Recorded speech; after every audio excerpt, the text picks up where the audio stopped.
வணக்கம் உறவுகளே, இன்றைக்கு என்னுடைய யூடியூப் சேனலில் நான் உங்களுக்கு செய்து காட்ட போகிறது எள்ளுருண்டை அல்லது எள்ளு பாகு என்று சொல்கிறது. அதுதான் செய்து காட்ட போகிறேன். ஸ்ரீலங்கன் ஸ்பெஷல். இது வெரி ஹெல்த்தியான ஒரு உணவு. வாங்கோ இந்த எள்ளு பாகு என்னென்னு செய்தேன்னு வீடியோக்குள்ளே போக பார்க்கலாம். வீடியோக்குள்ளே போகிறதுக்கு முன்னால் ஃபர்ஸ்ட் டைம் வீடியோ பார்க்குறீங்களா? அப்போ மறந்துடாமல் சப்ஸ்கிரைப் பண்ணிவிட்டு பக்கத்தில் இருக்கிற பெல் பட்டனையும் கிளிக் பண்ணிவிட்டு பாருங்கள். அப்போ தான் நான் போடுற வீடியோக்கள் எல்லாம் உங்களுக்கு உடனே நோட்டிஃபிகேஷனாக வந்து சேரும். என்னுடைய வீடியோவை ஸ்கிப் பண்ணாமல் வீடியோ பாருங்கள். வீடியோ பார்த்ததுக்கும் ஒரு லைக் கொண்டு போட்டுடுங்க. ஸ்கிப் பண்ணாமல் வீடியோ பார்த்தீங்களென்று சொன்னால் தான் என்னுடைய வீடியோவை மற்ற உறவுகளுக்கும் கொண்டே கொடுக்க மறந்துடாதீங்க. என்னுடைய வீடியோவை ஸ்கிப் பண்ணாமல் பாருங்கள் ஃப்ரெண்ட்ஸ். இன்றைய வந்து நான் எள்ளுப்பாகு செய்ய போகிறேன். அதுக்கு முதல்ல வந்து நாங்கள் எள்ளுப்பாகு செய்கிறதுக்கு உளுத்த மாவு ஒன்று ரெடி பண்ணணும். அதுக்கு வந்து நான் 1/2 கிலோ உளுந்து எடுத்து கழுவி காய வச்சு எடுத்துருக்கிறேன். அதே மாதிரி சிவப்பு பச்சை அரிசி, பொங்கல் அரிசி, அதுவும் கழுவி காய வச்சு எடுத்துருக்கிறேன். இது வந்து 1/4 கிலோவுக்கு கொஞ்சம் கூடவா இருக்குது அரிசி எடுத்துருக்கிறேன். இப்போ இது ரெண்டையும் நாங்கள் முதல்ல வறுத்தெடுக்க வேணும். இப்போ வாங்க இது ரெண்டையும் முதல்ல நாங்கள் வறுப்போம். இப்போ எள்ளுப்பாகு செய்கிறதுக்கு முதல்ல வந்து நான் உளுந்து வறுத்தெடுக்க போகிறேன். உளுத்தம்மா போட்டுத்தான் எள்ளுப்பாகு செய்கிறது. அதனால் நான் எல்லாமே ஃப்ரெஷ்ஷாக தான் செய்கிறேன். அதனால் அப்படியே உங்களுக்கு நான் எல்லாம் செய்கிறதே அப்படியே நான் உங்களுக்கு எப்படி செய்கிறேன்றதான் முறையாகவே உங்களுக்கு நான் செய்து காட்டியிருக்கிறேன். எனது வீடியோவை ஸ்கிப் பண்ணாமல் பாருங்கள். ஸ்கிப் பண்ணாமல் பார்த்தீங்களன்னு சொன்னால் தான் என்னுடைய வீடியோவில் மற்ற உறவுகளுக்கு கொண்டு போய் கொடுக்கும். என்னுடைய வீடியோவில் பார்ப்பதற்கு இப்போ உளுந்தை வந்து நல்லா வறுத்தெடுப்பேன். இதுக்கு வந்து நீங்கள் கருப்பு உளுந்து எடுத்து உளுத்தமாக செய்தால் தான் நல்லா ஹெல்த்தியும் கூட. உளுந்தில் வந்து அந்த உளுந்து கோதில தான் கூடுதலான சக்தி இருக்குது. அதனால் நான் கருப்பு உளுந்து எடுத்துருக்கிறேன். உங்களுக்கு கருப்பு உளுந்து விருப்பம் இல்லையானா நீங்கள் வெள்ளை உளுந்தும் எடுத்துக்கொள்ளலாம். இப்போ இந்த உளுந்தை நல்லா வாசம் பெறும் வரையும் நாங்கள் வறுத்தெடுப்போம். இப்போ பார்த்தீங்கன்னா உளுந்து வந்து நல்லா வறுபட்டுட்டுது. உங்களுக்கு உளுந்து எப்படி வறுபட்டது தெரியும் என்று சொல்லி பார்த்தீங்கன்னு சொன்னால் உளுந்து வறுக்கும் போது நல்லா வறுபட்ட உடனே உளுந்து நல்ல ஒரு வாசம் ஒன்று தெரியும். அப்போ உங்களுக்கு தெரிஞ்சிருக்கணும் உளுந்து வறுபட்டுட்டுதாண்டு. இப்போ வந்து உளுந்து நல்லா வறுபட்டுட்டு நாங்கள் இதை கொட்டி ஆற விடுவோம். ஒரு சுலாகில கொட்டி நான் ஆற விட போகிறேன். இப்போ அதே சட்டியிலே இந்த அரிசியையும் நாங்கள் வறுத்தெடுப்போம். அரிசியும் அப்படித்தான் நல்லா வறுபட்டு வர வேணும். அரிசி வறுபடும் போதே உங்களுக்கு தெரியும் அரிசி எப்படி வறுபட்டு வருதுன்னு சொல்லி. இப்போ இந்த அரிசியையும் நாங்கள் போட்டு வறுத்து நல்லா எடுப்போம். பார்த்தீங்கன்னா உங்களுக்கு தெரியும் அரிசியும் நல்லா வறுபட்டுட்டுது. இப்போ அரிசியையும் உளுந்தையும் ஒன்றா சேர்த்து நாங்கள் ஆற விடுவோம். ஆற விட்டுட்டு மாவை திரிக்கணும். திரிக்கும் போது நான் உங்களுக்கு காட்டுறேன் எப்படி இருக்குன்னு பாருங்கள். உளுத்தம்பா இலங்காயில் வந்து நாங்கள் இப்படித்தான் உளுத்தம்பா செய்கிறனாங்க. நீங்கள் எப்படி உளுத்தம்பா ரெடி பண்ணுறீங்களன்னு சொல்லி எனது கமெண்ட் பாக்ஸில் வந்து சொல்லி. இப்போ வந்து எள்ளுப்பாகு செய்கிறதுக்கு நான் தேவையான பொருட்கள் என்னென்னு சொல்கிறேன். எள்ளு வந்து வெள்ளி எள்ளு நல்லா கழுவி சுத்தம் பண்ணினா வெள்ளி எள்ளு எடுத்துருக்கிறேன் 1/2 கிலோ. அதே மாதிரி பொடி பண்ணினா தூள் சர்க்கரை எடுத்துருக்கிறேன் 1/2 கிலோ. இதில் வந்து 1 டேபிள் ஸ்பூன் மிளகு, 1 டேபிள் ஸ்பூன் சின்ன சீரகம் எடுத்துருக்கிறேன். இப்போ இந்த எள்ளுப்பாகு செய்கிறதுக்கு இப்போ இவ்வளவு தான் தேவையான பொருட்கள். மீதி பொருட்கள் நான் போடும்போது உங்களுக்கு காட்டுறேன். இப்போ வந்து மிளகு சீரகம் எல்லாம் வறுத்தெடுப்பேன்.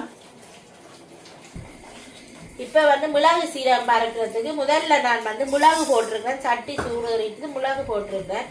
மிளகு வந்து ஒரு 2 நிமிஷம் சடையாக சூடுறட்டுக்கும்.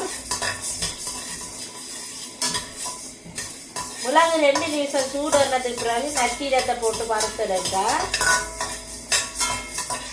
இந்த எள்ளுப்பாகுக்கு வந்து கட்டாயம் நீங்கள் மிளகு சீரகம் போட்டே தீர வேணும்.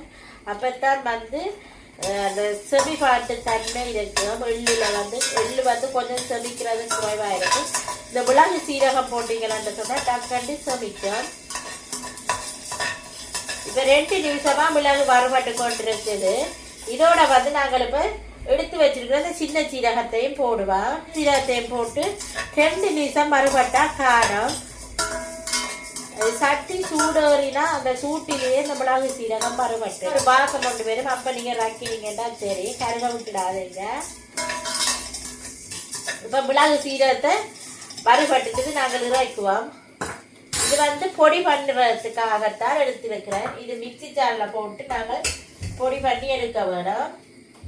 திருப்பியும் அதே சட்டியை நான் அடுப்பில் வச்சு இப்போ எடுத்து வச்சிருக்கிற இந்த எள்ளை வந்து சாடியான சூடு வரும் வரையும் வறுத்து எடுப்பேன். அடுப்பை கம்மி தீயில வச்சுட்டு இந்த எள்ளை வருங்க. நீங்க கருப்பு எள்ளிலும் இந்த எள்ளுப்பாகு செய்யலாம், வெள்ளை எள்ளிலும் செய்யலாம். உங்களுக்கு விரும்பின மாதிரி நீங்கள் எள்ளு எடுத்து செய்து கொள்ளுங்க. எள்ளு வந்து கழுவி சுத்தம் பண்ணி செய்யுங்க. பக்கெட்டில் இருக்கின்ற போல கழுவாமல் செய்திடாதீங்க. எல்லா எள்ளுகளும் அரிசியும் நீங்கள் கழுவி காய வச்சுட்டு செய்கிறது தான் பெஸ்ட்டு. இப்போ எள்ளும் வந்து சாடியாக மறுபடட்டுக்கும். என்னுடைய வீடியோவை நீங்கள் ஃபர்ஸ்ட் டைம் பார்க்குறீங்களா ஃப்ரெண்ட்ஸ், மறந்துடாமல் சப்ஸ்கிரைப் பண்ணிவிட்டு பக்கத்தில் இருக்கிற பெல் பட்டனையும் கிளிக் பண்ணிவிட்டு பாருங்கள்.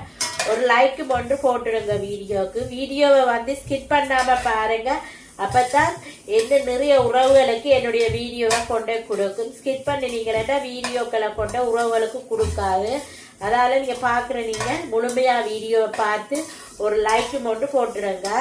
இப்போ எள்ளு வறுபட்டுது, நாங்கள் எள்ளையும் இறக்குவோம். இப்போ வந்து இந்த வறுத்த மிளகு சீரகத்தை வந்து இந்த சின்ன சாரில் போட்டு நல்லா பவுடர் அரைச்செடுப்போம்.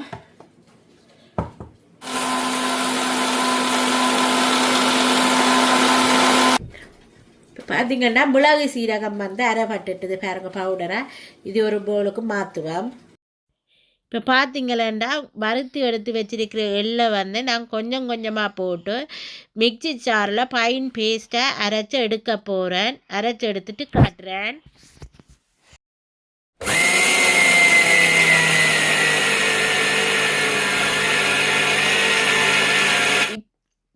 இப்போ பார்த்தீங்களாண்டா உங்களுக்கு தெரியும் எள்ளு வந்து நல்லா அடிபட்டுட்டுது. இதே நீங்கள் உரலில் இடிச்சிங்களா இன்னும் நல்லா ஆயிருக்கும். இங்கே உரல் இல்லாதபடியாக நான் மிக்சி ஜாரில் போட்டு அடிச்சிருக்கிறேன். நீங்கள் உரல் இருந்தால் உரலில் இடிக்கலாம். இப்போ பார்த்தீங்கன்னா நெல்லை அடிபட்டுட்டுது. நாங்கள் இப்போ எண்ணெயும் கசிய வலிக்கிட்டு நெல்லை எள்ளு வந்து அரை பட்டுச்சுன்னு சொன்னால் கசிய வலிக்கிட்டுடும் எண்ணெய் வந்து. இப்போ பார்த்தீங்கன்னா உங்களுக்கு தெரியும். நான் இப்போ பவுலுக்கு மாற்றி இருக்கிறேன். இதே மாதிரி மற்ற எள்ளையும் நாங்கள் அரைச்சி எடுப்போம். இப்போ பார்த்தீங்கன்னா நான் எள்ளெல்லாம் அரைச்சி எடுத்துட்டேன். இப்போ நான் வறுத்து திரிச்ச உளுத்தம்மாவையும் இதில் போடுறேன். இதில் வந்து ஒரு சுண்டு உளுத்தம்மா போடுறேன். இப்போ வந்து பார்த்தீங்களா நான் மிளகு சீரகம் இடித்து வச்சேன். நான் அதில் இருந்து ஒரு டேபிள் ஸ்பூன் போடுறேன். உங்களுக்கு தேவைக்கேற்ப நீங்கள் மிளகு சீரகம் போட்டுக்கொள்ளலாம். நான் ஒரு டேபிள் ஸ்பூன் போடுறேன். இப்போ பொடி பண்ணி எடுத்து வச்சுருக்கிற இந்த தூள் சர்க்கரையும் இதில் போடுறேன். இதில் போட்டுட்டு நீங்கள் கையில் கொஞ்சம் மீதம் இருக்கக்கூடாது. நல்ல வடிவாக இதை மிக்ஸ் பண்ணி எடுக்க வேணும். நல்ல வடிவாக பாருங்கள். இதை பிணைஞ்சு குழைச்சி எடுத்தீங்கன்னு சொன்னால் தான் உங்களுக்கு பிடிபட வராது. இப்போ குழைக்கும் போது இதை திருப்பி நாங்கள் மிக்சி ஜாரில் போட்டு அடிச்செடுக்க வேணும். முதல்ல நல்ல வடிவாக இதை பிணைஞ்சு குழைச்சி எடுப்பேன்.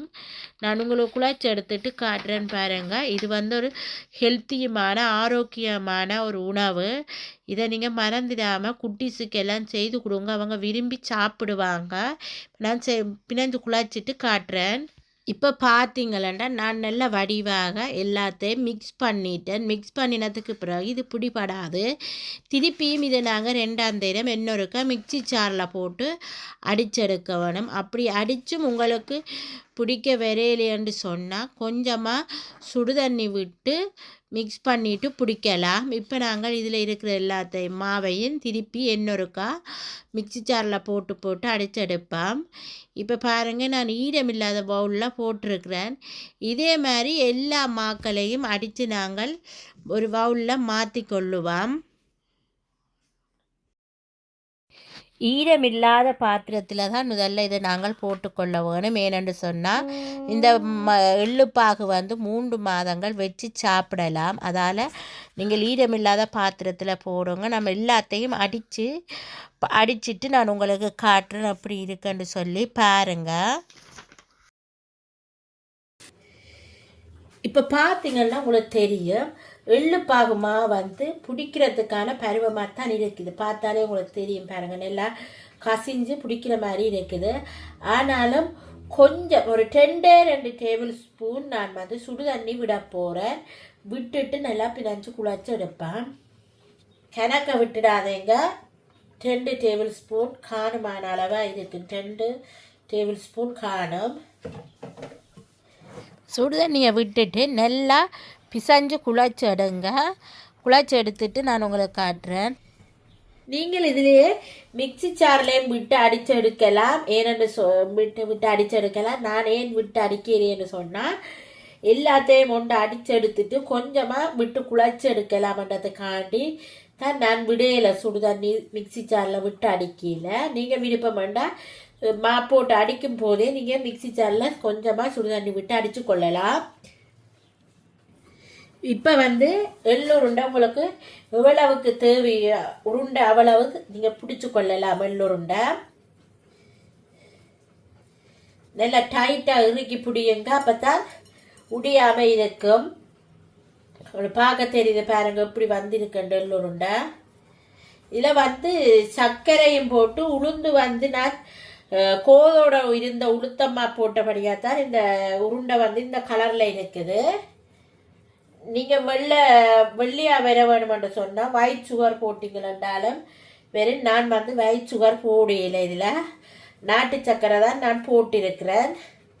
உங்களுக்கு எது விருப்பமோ நீங்கள் அதன்படி செய்து கொள்ளலாம். இதே அளவில் இதை இப்போ நாங்கள் எங்களுக்கு தேவையான அளவு உருண்டைகளாக நாங்கள் பிடிச்செடுத்து கொள்ளுவோம். இது நல்ல ஹெல்த்தியும் ஒரு ஆரோக்கியமான உணவு. இந்த நிறைய சத்துக்கள் இருக்குது. எள்ளுண்ட உளுந்து சத்தெல்லாம் நிறைய இருக்குது. குட்டிஸுக்கெல்லாம் நீங்கள் செய்து கொடுக்கலாம். இதை பார்த்தீங்கன்னா உங்களுக்கு தெரியும், என்னுடைய எள்ளு பாகு ரெடி ஆகிட்டுது. சூப்பரான ஒரு ஹெல்த்தியான ஆரோக்கியமான உணவு. நீங்கள் ஈஸியாகவே வீட்டிலேயே செய்து கொள்ளலாம்.